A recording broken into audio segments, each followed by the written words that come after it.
Hi everyone. Today I'm here with Darby Leid. She played basketball at Union College and now she's a product analyst for Progressive Insurance. Hi Darby.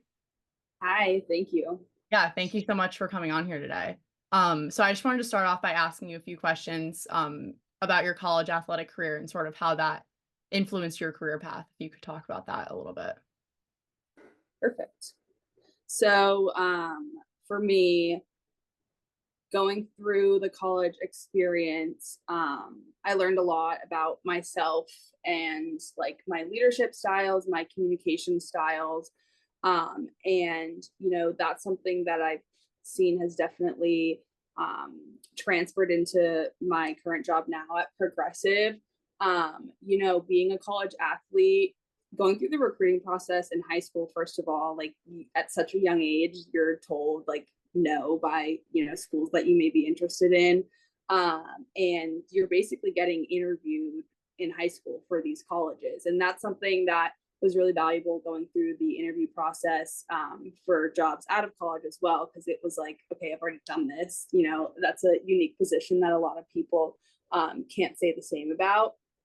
And so, for me, although I was kind of unsure what my career path would look like out of college, like having that student athlete experience, being able to lean into my prior interview experience for colleges, as well as like emphasize my time management, skills and like dealing with adversity. Those are things that are really attractive to any company. And so I'm really grateful that I at least had that going for me so that, whatever I applied to and where I ended up, I was able to leverage that.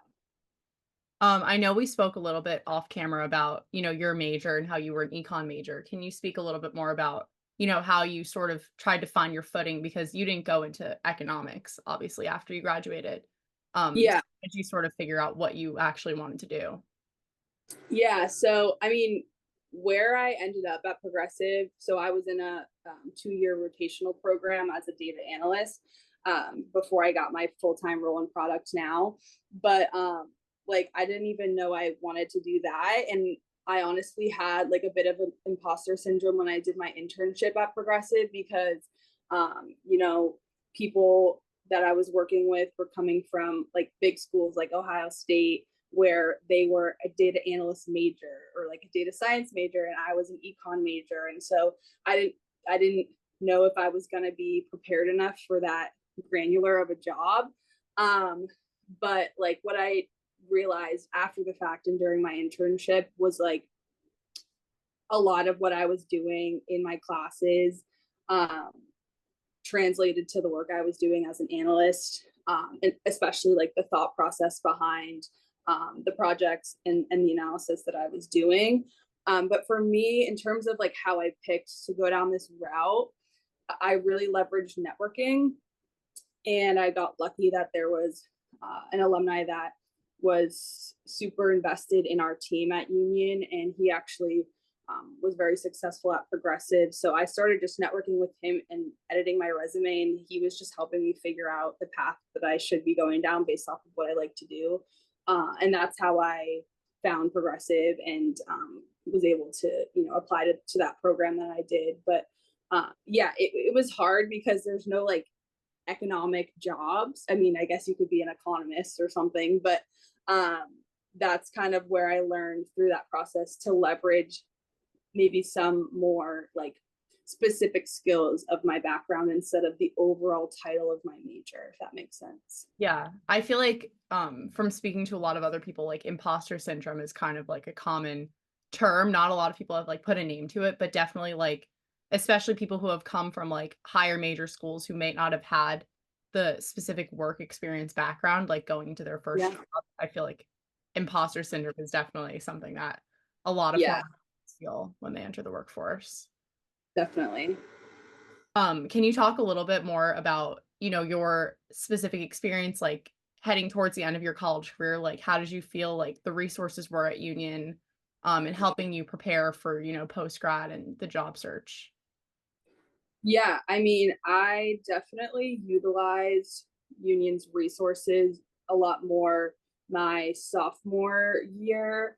and my junior year as well, because that's when I started applying for internships. And what was cool is Union's Career Center, like you could go meet with somebody to edit your resume, like talk about potential job opportunities. And then I did a lot of my interviews in rooms that you could book there. So that was really nice as well.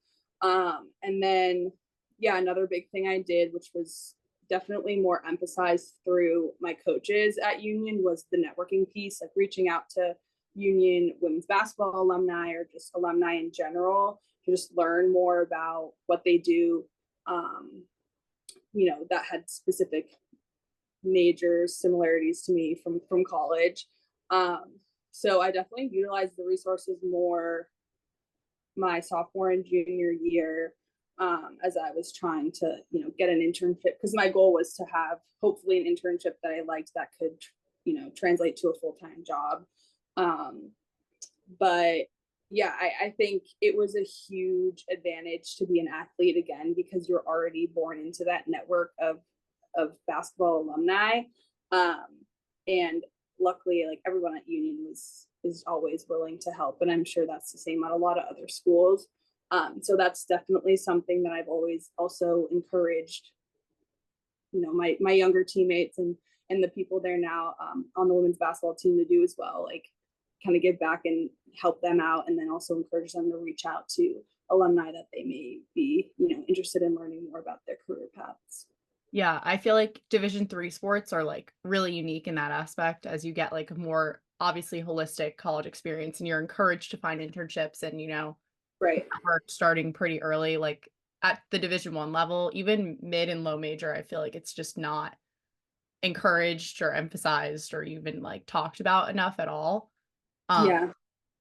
I had an internship going into my senior year, and it was like in Buffalo when I was there for summer session, and that was like completely unheard of.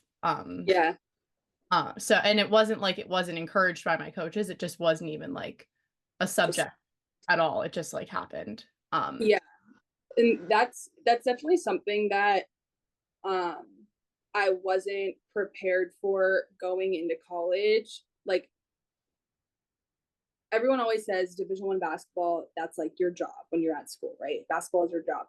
And Division 3, what was attractive to me is you get that kind of balance of getting to be an athlete, but also getting to just be a college student. But I didn't realize how much of a job basketball was still going to be. Like it still was a huge part, but also like academics always came first for us, and that was equally emphasized by our coaches. So it was almost like, okay, now we're balancing both. And it's like, how can you excel in athletics and still be like a full-time athlete, but then also making sure that you're like getting the most out of your academic experience, and how can you leverage like being at a great school like Union. So that was definitely something I wasn't expecting, like how much it's focused on both at the Division 3 level. So Yeah, no, that's definitely a super unique experience, and I feel like at other levels, like, it needs to be talked about more because, like, not most people are not going to continue playing their sport. Like, I guess right, basketball is the one sport where if you wanted to play in Europe, like, it's a little bit more common, but, like, even then, people don't like, so many people that I know, like, didn't even start thinking about their post-grad plans until your season ends, which is March of your right, season. And then right, what are you doing? You're, like, kinda screwed at that yeah, point. Um, so I feel like that's just a big challenge for people because everyone else, like, who doesn't play a sport has already had 3 summers of internships, 2 summers of internships, has all of this experience, and, yeah, it is a challenge. You need to learn how to, in the interview process, how to just leverage if you don't have as much work experience, like, leverage your college playing experience as, like, your work, if that right. but Oh, definitely. And also like, and that's definitely attractive to companies. I've learned like people love hiring athletes because of like you grow up so quickly being an athlete. You have to manage so many things at once. And like I said before, like you're learning how to deal with adversity and like work with a team and everything like that. But it's also like applying for jobs is a full-time job too. So when in school, you're playing your sport, you're doing school, and you're applying for jobs. So I mean, luckily a lot of the internships and stuff like that, you apply in the fall for the following like spring, summer. So I'm just grateful that I was a winter sport, because I Yeah. can't imagine playing a fall sport and having to be in season and doing all of that. So it's definitely a lot. Yeah, it's very difficult, and, like, I feel like at a lot of places too, like, if having, like, locking in a summer internship or locking in a job post-grad is something that you want, you have to, like, make it happen for yourself, like, no one's Right. gonna tell you what to do, especially at, like, the higher levels of college sports. So, like, I spoke to someone who played Division I lacrosse, and she said, like, after practice, she was just hopping on networking calls and doing this and doing that. And, like, no one was telling her, like, "Hey, like, if you want a job in May, like, make sure you're networking." Like, if that's something that you want for yourself, like, it might not be something that your peers are doing, but you just have to go out and, sort of make it happen for yourself, even if it's Yes. difficult or you don't have the time. Yeah. And I almost feel like that's like when you said you have to like make it happen for yourself, I kind of feel like that's the case just like in general, at least from my experience. Like I applied to so many internships, and the ones that I heard back from, whether I was qualified or not, like was all ones that I had done networking for and like reached out and talked to someone. So that's like a huge part, like because you're going up against thousands of applicants, and it's like what's going to make you stand out? Yeah, you could have a great resume, but so does everybody else. So it's like you have to do it for yourself by reaching out and like meeting somebody that works there that can like advocate for you. So it is kind of like doing it for yourself. Like just applying isn't enough anymore. Yeah, and, like, it has been super cool through this process, like, obviously, like, all former athletes are like, "Yeah, like, we wanna help former athletes, like, we wanna, help college athletes and do whatever we can," but, like, actually getting to experience it and doing these calls and, like, doing networking over the past couple years, like, it really is true, and, like, Yeah. everyone really does wanna help, and if you're genuinely interested about what they're doing and, like, uh, how they could help you, like, everyone is super, super, super willing to help, which has been really Yeah, cool process. definitely. What is something that I know you talked a little bit about, imposter syndrome and like entering the workforce after college, but like what's a challenge that you found immediately like following your athletic career, beginning your job? Maybe it was like finding your identity outside of sports or, anything related to that. Yeah, I mean, definitely the identity piece was weird because like my whole life I was like, oh yeah, I play basketball, I'm an athlete, and then I just wasn't anymore. I mean, I still would work out and do things like that, but it's like that wasn't like my main title anymore. I was an analyst at Progressive Insurance. And with that came some pros and cons because, being a collegiate athlete, like I have said multiple times, like you're balancing so much. You have lift at 6 a.m., then you have class all day, and then you have practice, and then you have like to write a paper or something, and your day is packed. And now it's like, okay, you work from 8 to 5, and then what? And so it was interesting because like yeah, at work, time management was great. Like I never really had an issue with like what I was working on, but for me it was like, okay, like what am I going to do now? Like how am I going to fill my time? um and that was an interesting like reflection that I had to do. Okay, so I can still identify as an athlete, but what does that look like? What else am I interested in? Because for me, after I graduated, I did want to take a step back from basketball and just like figure out like what else I was good at or what else I like to do. Which I didn't even take a step back at first. I coached and I was like, okay, I need to actually take a step back. Um, and so that I think was the biggest thing for me that like was a challenge, was just okay, if I don't have basketball, like what else am I, um and that took time. It wasn't like I figured that out the first like month or two after I graduated. Like I only like just now in this second year of being out of college have kind of like filled my time with after work activities and like figured out what other things I'm interested, what even kind of workouts I like to do, and things like that. So yeah, I think that was the biggest shock for me. It's just like, okay, now what? Now who am I? You spent so much time from like I started playing basketball for in AAU in third grade. So it's like, okay, I've literally spent all my life doing this sport and now it's just done. So did that Yeah. answer your question? Yeah. No, it is Yeah. interesting because like at the Division 3 level, like you do get more of a holistic experience and like there's a huge emphasis on academics and Yeah. athletics and, finding your passions and other aspects of life. But like you've gone 4 years of like balancing all these things. And even though you did have a pretty balanced approach to like your college career, once that's over, like you're just balancing one thing. So you feel like you have Right. to find all these other things to fill up your time. And it's like, sometimes you don't need to be that busy, but like we're just wired to always have like things to fill our day and be like constantly moving and doing something.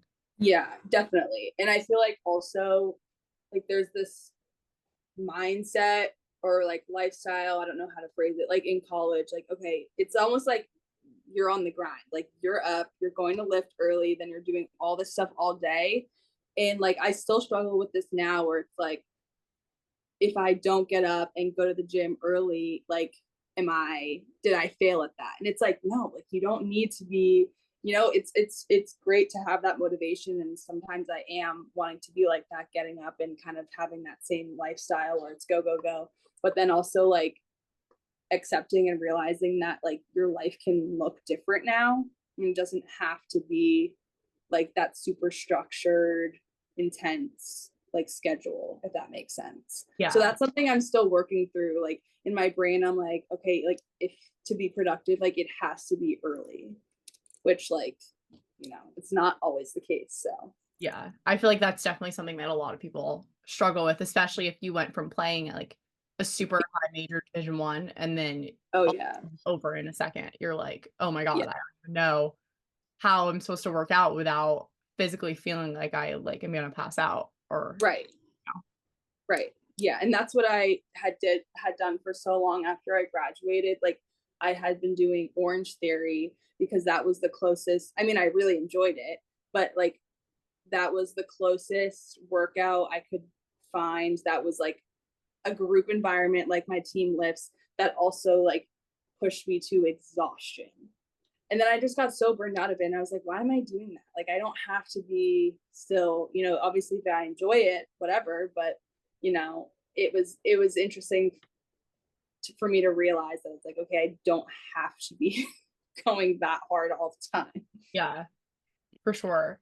Can you talk a little bit about like in your work environment, sort of like finding people around you, like colleagues or whatever that support you or that you can rely on? Because I know like going from playing 4 years of the college sport, like you always have your team and your coaches and people who you don't even have to think about calling mentors, but like they Mm-hmm. are. And so can you talk a little bit about how you found those people in your work environment now and how that's sort of helped you?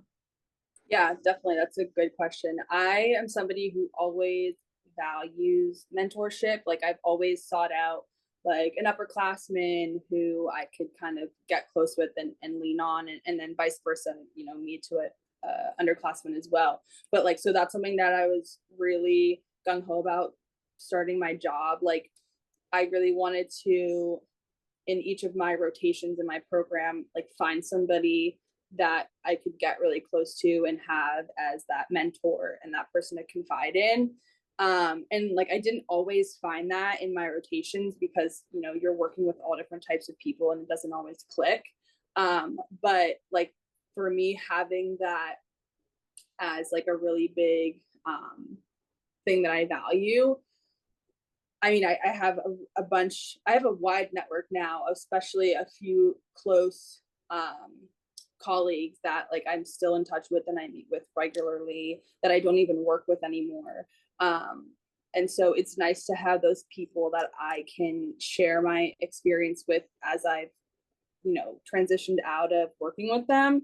But also, that was something that was a big focus for me when I was applying for this current job that I have. Like I really liked the manager and I knew that I wanted to have that like relationship where it's not like I'm just working for them, but I'm actually like developing like another mentor through my work. So that was just something that I did, I think, just because I valued that. But like also now in my current job, now that I'm like staying in one place and not rotating, I've made it a point to get closer with the other analysts that are also newer, so that we just have this like closer network of people that we can ask questions to, and that's all it was at first, and now we've kind of developed like a small work friend group, I guess, which is really nice. And yeah, so I mean, it's just really like, if it's something you value, you just gotta, same with like we were saying, applying to jobs, like you have to do it for yourself. So Yeah, I feel like having that sense of, like, community and, like, team, and also, like, mentors, like, equivalent to yeah, your coaches is always gonna be something that's important for most former athletes, and, like, it's not like that in every job, but you can right. have that sense of community for yourself if you go out, like you said, and sort of make it happen and be open to, networking with people within your company or within your, sort of group. Right. And I feel like that is the biggest difference between college and the workforce. It's like college, you're brought into a team of people that you can like confide in and network with. But in the workforce, you have to build that yourself. Yeah, for sure. My last question for you is just if you have any last pieces of advice for current college athletes who are sort of entering their final year of playing or maybe have just finished and are sort of in this period of transition right now looking for a job. Yeah. I mean, I would definitely say that everyone's path is different. And it's really easy to get discouraged when you see like all these people posting on LinkedIn that they're getting jobs and all this stuff. But like nobody's path is the same. And I would also say to keep your mind open to opportunities and meet with like all different types of careers, and like just meet with people. It doesn't mean you have to work for them forever, but just meet with them to learn, because like I never really saw myself going into data analysis, but I wouldn't have like known that I liked it until I, tried it out and met with the progressive people and like applied and just tried it. So definitely just keep an open mind. Don't get discouraged by the timeline because it's different for everybody. And like I live by like everything happens for a reason. So, you're going to end up where you're supposed to. So, yeah. Awesome. Thank you so much. This was amazing. Thank you so much. Yeah, of course. Of course.